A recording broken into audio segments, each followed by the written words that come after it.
कैसा बोले थे, थोड़ा और क्वेश्चन देखा जाए। क्रेमर रूल पर अब हम लोग का डिटर्मिनेंट ख़त्म ही होने वाला है मुश्किल से। इसके बाद 1 या 2 क्लास और लेंगे, एक ही दिन में ख़त्म कर देंगे। फिर मैट्रिक्स का 1-2 चीज़ बचा हुआ है वो बता के फिर हम लोग आगे टॉपिक पर चलेंगे।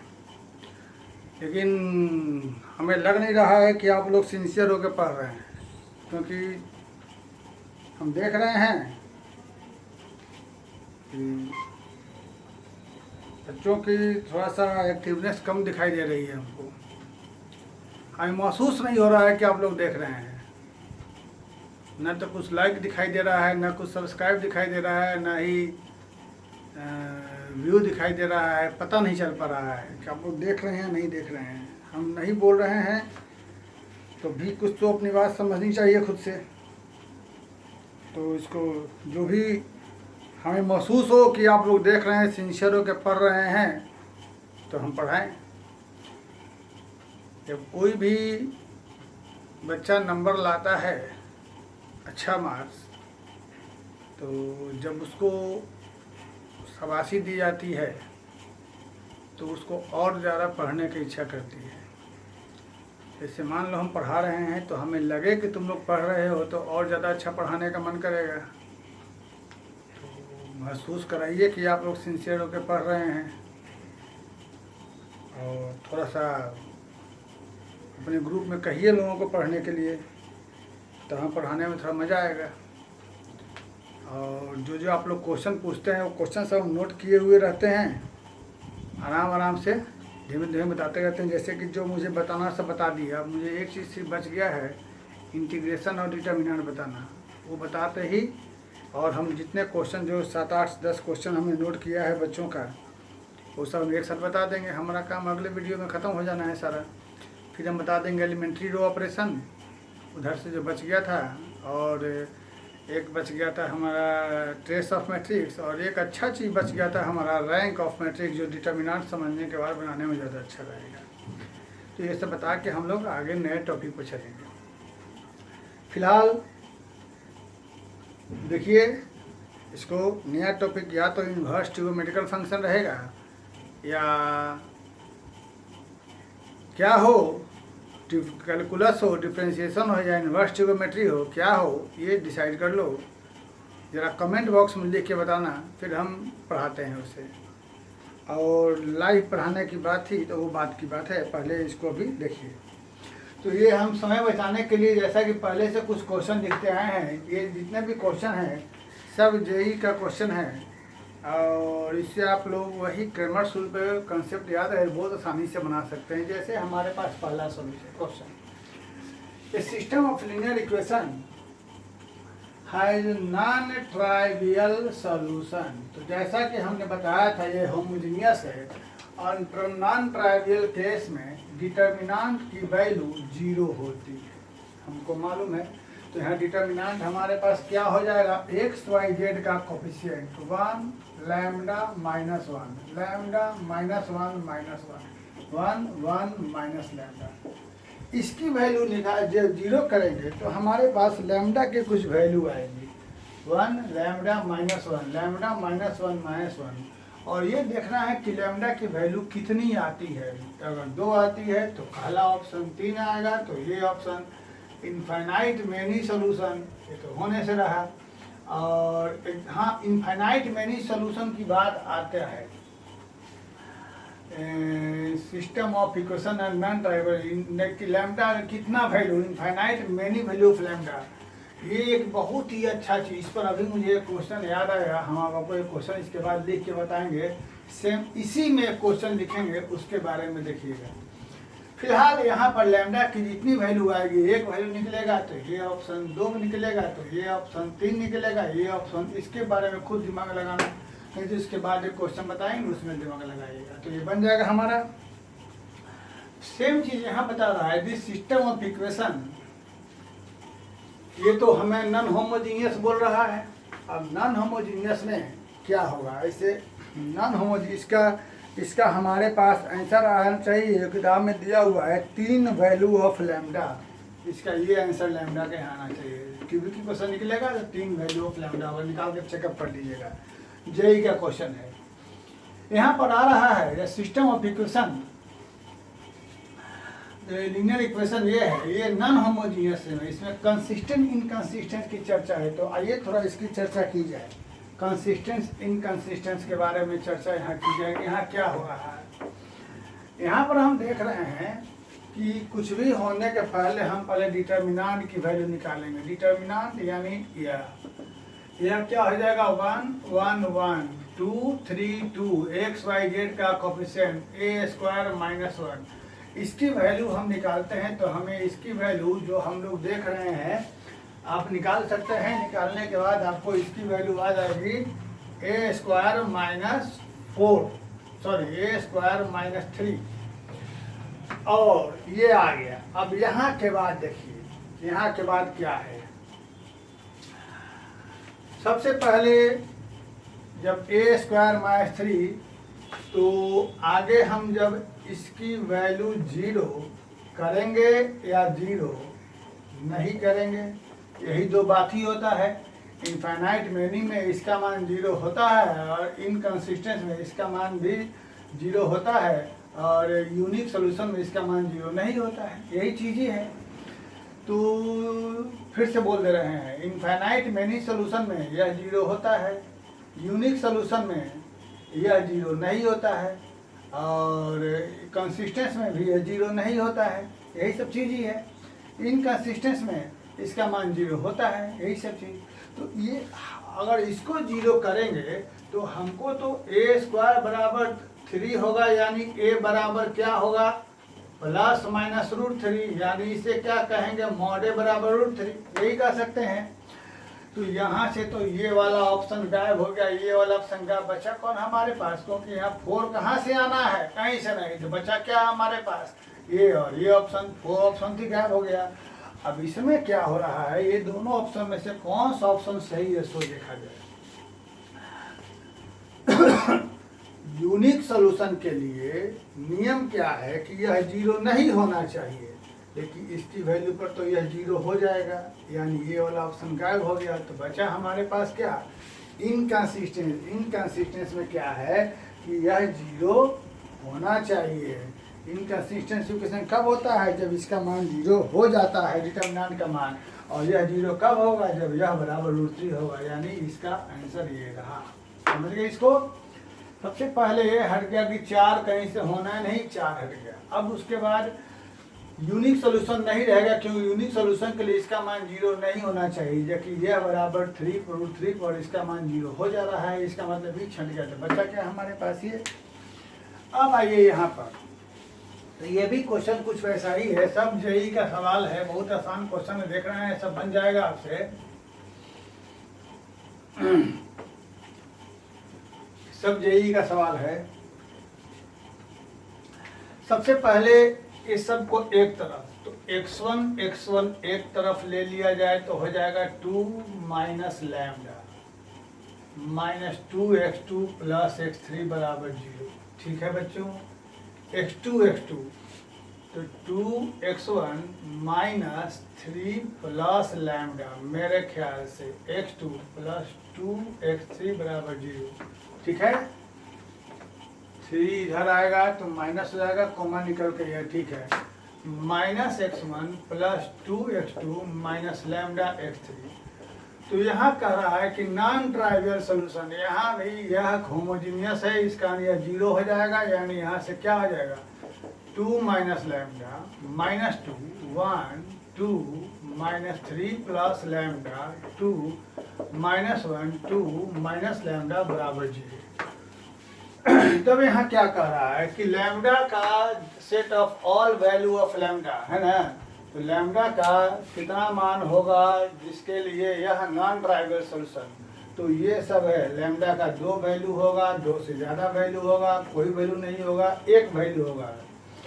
तो जब हम यहाँ पर लैम्डा की वैल्यू निकालने चलेंगे, हमको मालूम है डिटर्मिनेंट मान लेंगे या, तो लैम्डा की वैल्यू निकालेंगे, आप वो निकालिएगा तो 1 1 2 आएगा, 1 1 लैम्डा को निकालेंगे 1 1 2 नहीं 1 1 3 आएगा।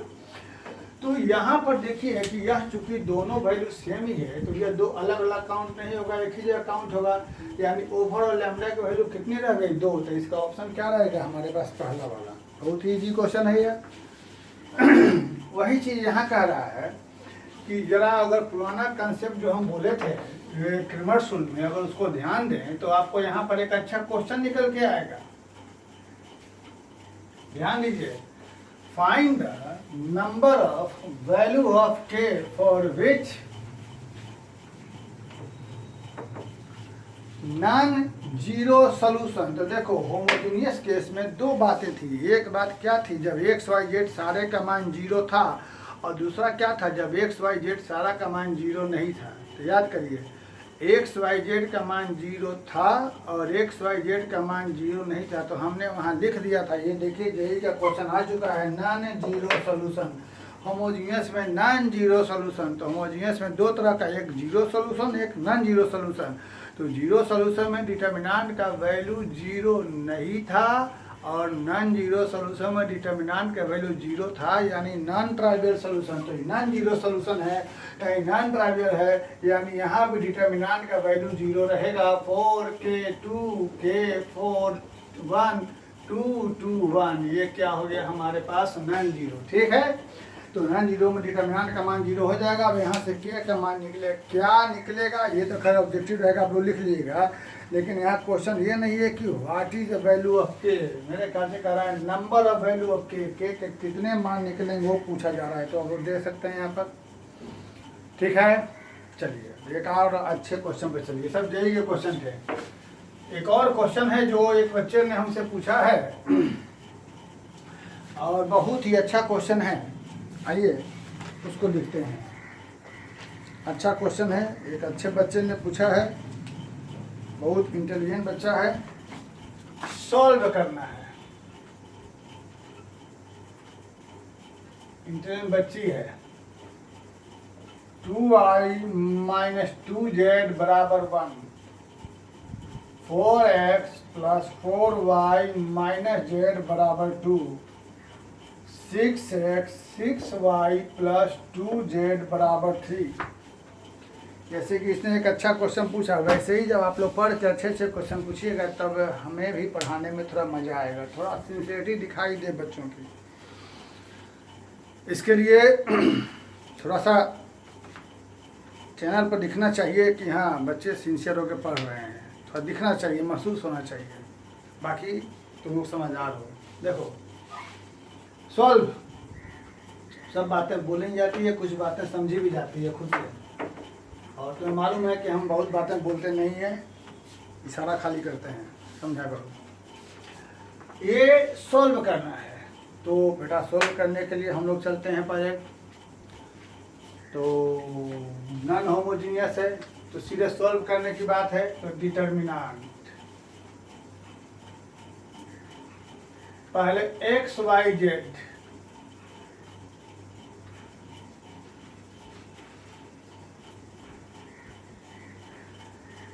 ये डिटर्मिनेंट हुआ। ठीक है, अब आगे डिटर्मिनेंट 1, एक्स वाई जेड के कोफिशिएंट की जगह कांस्टेंट। ठीक, बाकी सब ऐसे ही। Very good. अगला y के कोफिशिएंट की जगह कांस्टेंट, बाकी ऐसे ही। ठीक है, अगला z के कोफिशिएंट की जगह कांस्टेंट 1 2 3, आगे ये ऐसे ही। देखिए, तो जैसा कि हम लोगों ने देखा था, x बराबर डेल्टा 1 बाई डेल्टा, y बराबर डेल्टा 2 बाई डेल्टा, z बराबर डेल्टा 3 बाई डेल्टा। ये क्वेश्चन बहुत इजी लग रहा है, लेकिन जिसने पूछा है, क्योंकि वो बच्चा बहुत पढ़ने में अच्छा है, इसलिए जरा इस पर ध्यान दीजिए।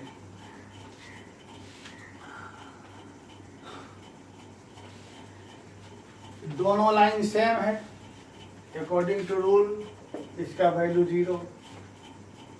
यहाँ से 2 कॉमन ले लेंगे तो 1 2 3, यह भी दोनों सेम है। यहाँ से भी 2 कॉमन ले लेंगे 1 2 3, इसकी वैल्यू भी 2 सेम बराबर 0। यहाँ सब सेम, इसका मान 0। अब जो हम बताए हैं उस आधार पर देखो, जब तीनों लाइन 0 हो गया तो कितने सोल्यूशन हो जाएंगे इसके? Infinite many solution, infinite solution. ठीक, तो इनफाइनाइट सोल्यूशन निकलेगा तो निकलेगा कैसे? याद करो, जो आज हम पिछले वीडियो में जस्ट इसके पहले वाले में जो हम पुराने क्लास का समरी बताने के बाद 3 जो छोटा छोटा क्वेश्चन बताए हैं, उसमें थर्ड वाला क्वेश्चन कैसे बताए हैं उसी पर रहेगा। जब भी हमें इनफाइनाइट सॉल्यूशन निकालने की बात आएगी, इनफाइनाइट सॉल्यूशन निकालने की बात आएगी,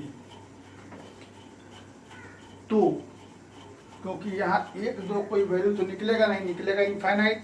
तो ये क्वेश्चन जो हम बताए थे फिर से बोल रहे हैं, उसको फिर से एक बार देख लीजिएगा तब इधर आइएगा। इनफाइनाइट सॉल्यूशन निकालने के लिए जब भी निकालना होगा तो x या y या z, x या y या z, किसी एक की जगह मान लीजिए लैम्डा, x या y या z, किसी एक की जगह मान लीजिए लैम्डा।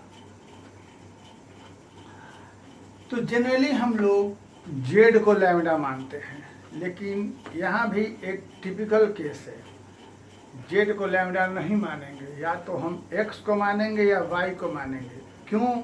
चलिए इसको पहले समझ लिया जाए। अगर हम z को लैम्डा मानते हैं, लेट z बराबर लैम्डा, तो दिए गए तीनों में से किसी भी 2 इक्वेशन में, जो 3 इक्वेशन है, तीनों में से किसी भी 2 में z की जगह लैम्डा पुट कर दो। तो चलो फर्स्ट और सेकंड में, या फर्स्ट और थर्ड, या सेकंड और थर्ड, किसी में भी z की जगह लैम्डा पुट कर दें। अगर हम इन्हीं दोनों में पुट कर दें, चाहे इन्हीं दोनों में पुट कर दें, तो क्या हो जाएगा? 2x प्लस 2y बराबर 1 plus 2 lambda, 4x plus 4y बराबर 2 प्लस लैम्डा। अब देखो, z का मान लैम्डा निकाल लिया, हमें निकालना है एक्स वाई का वैल्यू। तो एक्स वाई का वैल्यू यहाँ से कैसे निकलेगा? थोड़ा सा वही क्लास 10th वाला बात भी ध्यान दो। a1 बटा a2 बराबर b1 बटा b2 बराबर नॉट c1 बाई c2।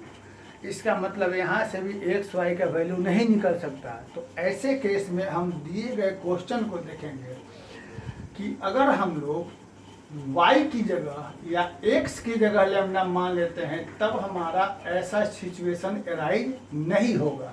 तो ये थोड़ा सा, बाकी ये थोड़ा सा एबनॉर्मल क्वेश्चन है, ये बहुत कम जगह दिखाई देता है। जो बच्चे थोड़ा डीपली किताब को लेकर पढ़ेंगे उन्हीं को ऐसा क्वेश्चन दिखाई देगा। जनरली ये सब किताबों में, जो केसी सिन्हा या आर डी शर्मा, ये सब किताबों में ऐसा क्वेश्चन जनरली नहीं रह सकता है।